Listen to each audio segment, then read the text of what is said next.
degree is a certification that you've completed X examination or X level, and hence you're awarded a degree. But it ends there, right? Ultimately, it's the skills which count, because skill will get you the livelihood. I mean, the degree will get you the first job, but your growth is determined by the skills. Skills. So, very similarly, if I were to look at the sustainability and ESG as they call it nowadays, or green building certifications, I've done a book on that. I have two perspectives. One is when you do it in true spirit. So you're actually looking at rainwater harvesting. You're actually looking at small things like, the staircase to have motion lighting. So that I see a lot of buildings where they just burn electricity. I mean, don't require to. Every roof is potentially a energy creator. So if that roof space is not getting used as humidity, you could have solar built in. You could have as much greenery you could. It's always cooler, pleasant.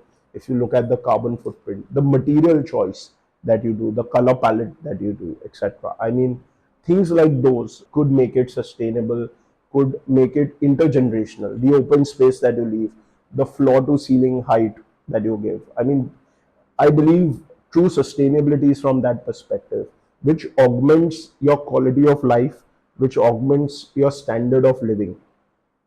So real estate earlier was only about location, but I think now it's about the product. So earlier it meant if you stayed in a CBD, a central business district, that was most important. But now it's about staying in a good product, and which is where a lot of developers are putting their minds to.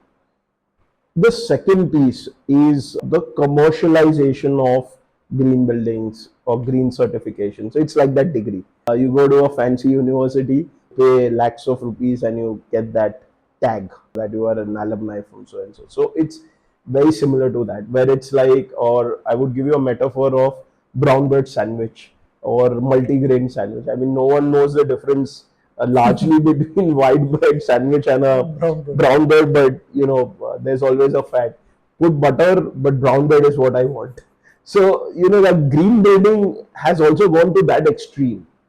And there's a whole big industry where if my development cost was 100 rupees, only because now I'm doing a green building, it's become 130 rupees because I'm going to get a gold certification.